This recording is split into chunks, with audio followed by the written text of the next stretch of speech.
It's absolutely walloped. I don't know how he's going to get up. It's pretty typical that a patient would not want to come out of the game after injury, depending on the severity of the injury.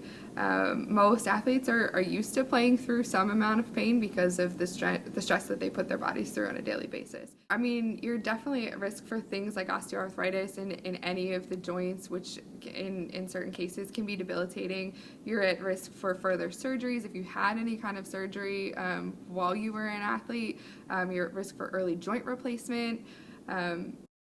We kind of explain it to them in terms of you might probably want to have kids someday. You want to be able to pick them up, bend down, get on the floor and play with them. If you keep doing this to yourself, you're limiting that amount of time that you're able to do that. You're at risk for further surgeries. If you had any kind of surgery while you were an athlete, you're at risk for early joint replacement.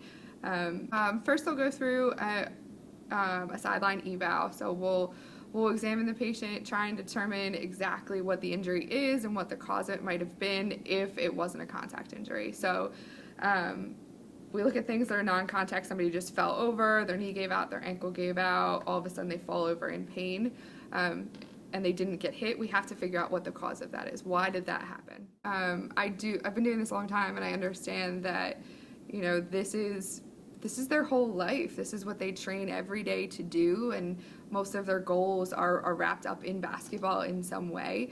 But you also have to look at it from a clinician standpoint, where I'm looking at their long-term health. So as hard as it is for me to say, no, you can't go back in today, them not going back in that game, it may protect their knee for the rest of their life or their ankle for the rest of their life or prevent them from needing surgery down the line.